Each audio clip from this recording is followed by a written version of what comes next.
Good morning, everyone. My name is Anthony Williamson.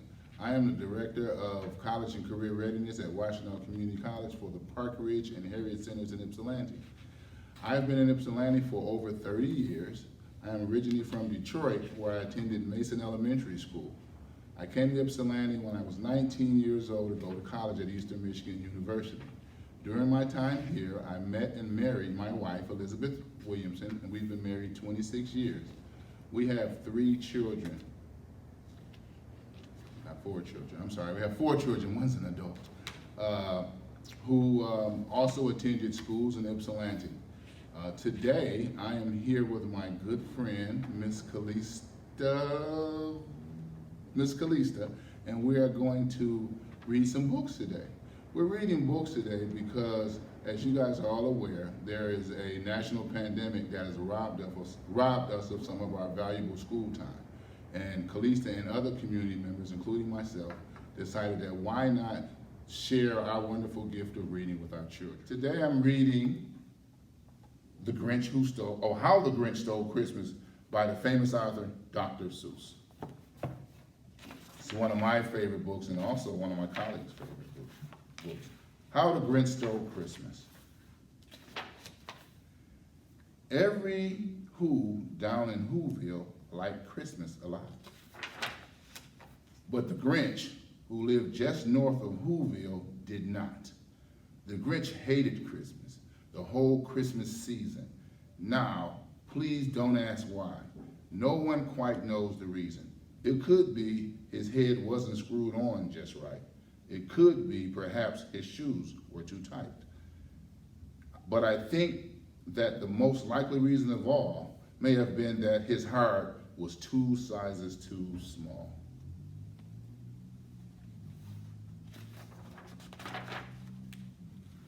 But whatever the reason, his heart or his shoes, he stood there on Christmas Eve hating the Whos. Staring down from his cave with a sour, Grinchy frown and a warm lighted window below in the town.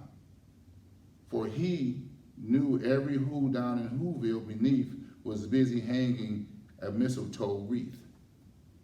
And there hanging their stockings, he snarled with a sneer, "Tomorrow is Christmas, it's practically here." Then he growled, with his fingers nervously drumming, "I must find a way to stop Christmas from coming." For tomorrow, he knew, all the Whos, girls and boys, would wake bright and early. They rushed for their toys. And then, oh, the noise, noise. That's one thing he hated, the noise.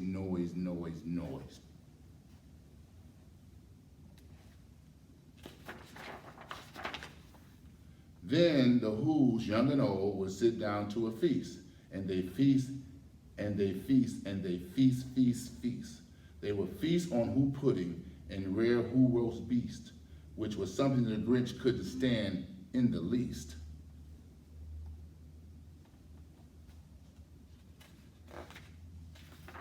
Then the Whos, young and old, would sit down to feast, and they feast. They would feast on Who pudding and rare Who roast beast, which is something the Grinch couldn't stand in the least.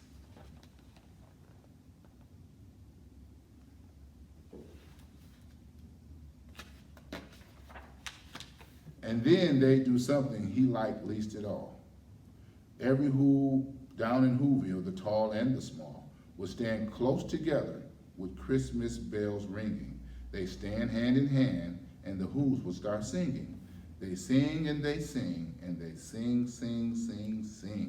And the more the Grinch thought of this Who Christmas sing, the more he thought, I must stop this whole thing. Why, for 53 years, I've put up with it now. I must stop this Christmas from coming. But how?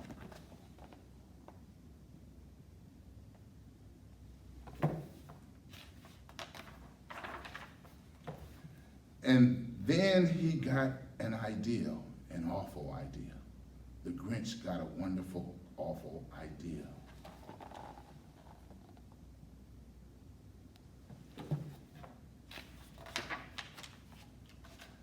I know just what to do, the Grinch laughed in his throat. And he made a quick Santa Claus hat and a coat. And he chuckled and clucked with a great Grinchy trick. With this coat and this hat, I look like Saint Nick. All I need is a reindeer.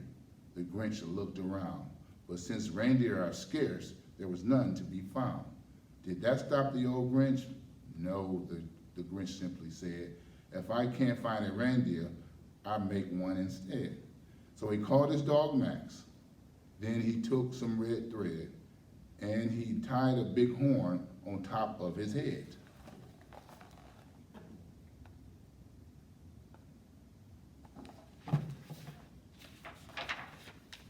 Then he loaded some bags and some old empty sacks on a ramshackle sled, and he hitched up old Max. Then the Grinch said, "Giddy up," and the sleigh started down towards the homes where the Who's lay a snooze in their time.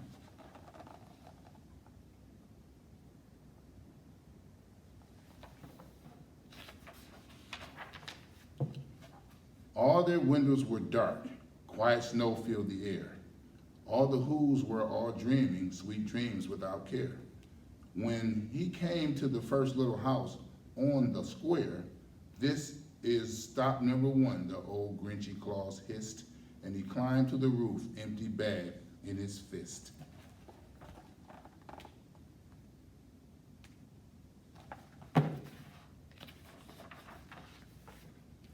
Then he slid down the chimney, a rather tight pinch, but if Santa could do it, then so could the Grinch. He got stuck only once for a moment or two, then he stuck his head out of the fireplace flue. When the little Who stockings are hung in a row, these stockings, he grinned, are the first things to go.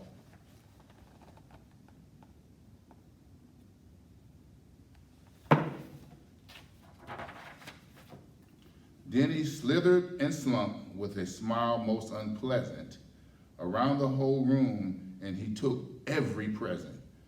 Pop guns and bicycles, roller skates, drums, checkerboards, tricycles, popsicles, popcorn and plums, and then stuffed them in a bag.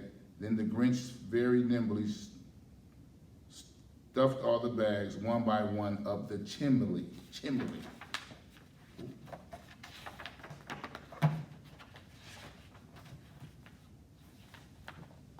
Almost forgot.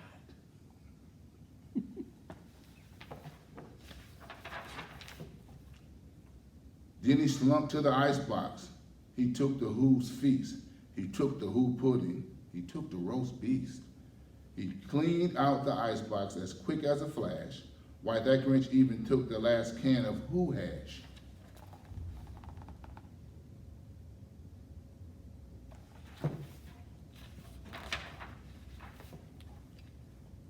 Then he stuffed all the food up the chimney with glee, and now, grinned the Grinch, I will stuff up the tree.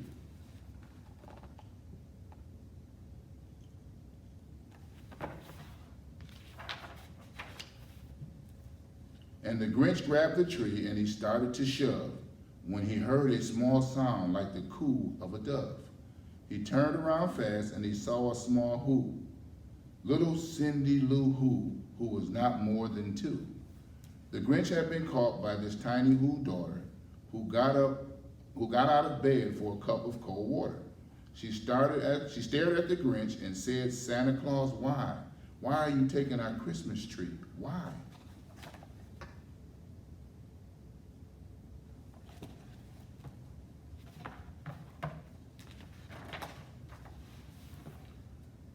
But you know that old Grinch was so smart and so slick.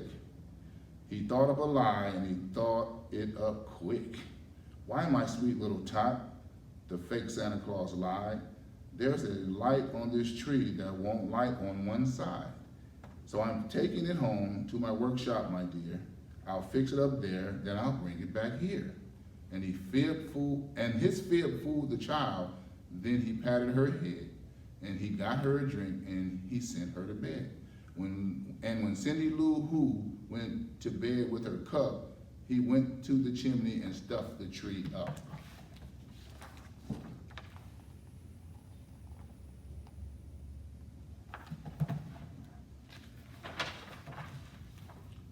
Then the last thing he took was the log for the fire. Then he went up the chimney, himself the old liar. On the walls he left nothing but hooks and some wire. And the one speck of food that he left in the house was a crumb that was even too small for a mouse.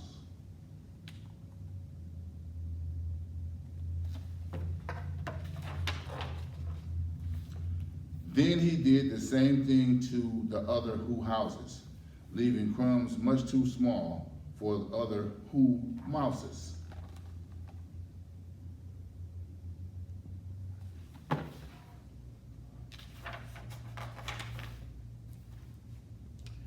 It was 1/4 dawn, and the who's still abed. All the who's still a snooze when he packed up his sled. Packed it up with their presents, the ribbons, the wrappings, the tags and the tinsel, the trimmings, the trappings.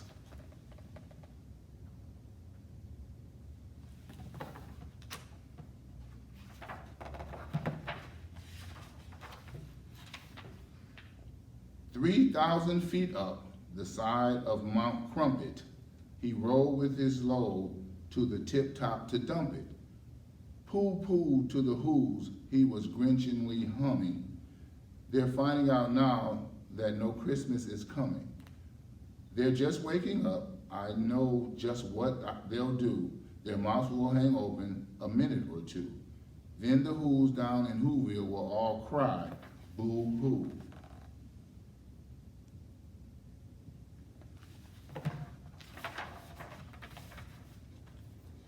"That's the noise," grinned the Grinch, "that I simply must hear." So he paused, and the Grinch put his hand to his ear.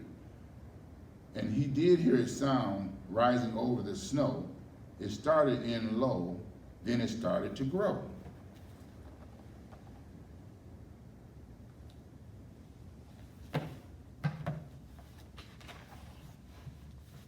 But the sound wasn't sad. Why, this sound sounded merry. It couldn't be so, but it was merry very. He stared down at Whoville, the Grinch popped his eyes, then he shook when he saw what a shocking surprise.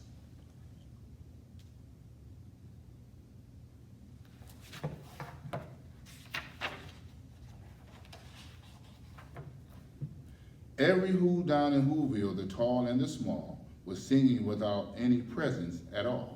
He hadn't stopped Christmas from coming, it came. Somehow or other, it came just the same.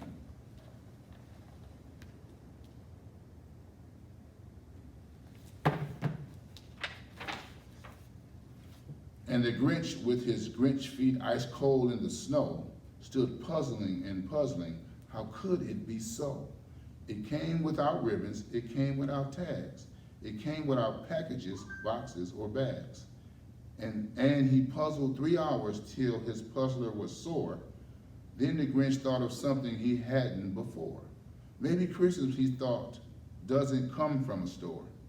Maybe Christmas perhaps means a little bit more.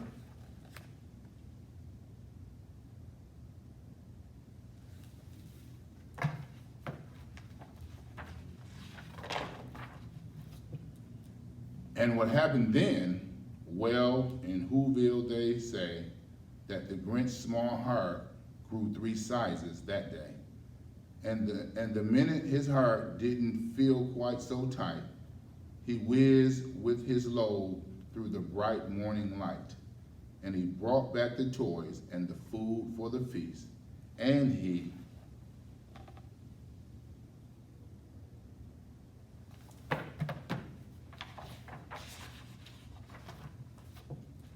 himself, the Grinch, carved the roast beast.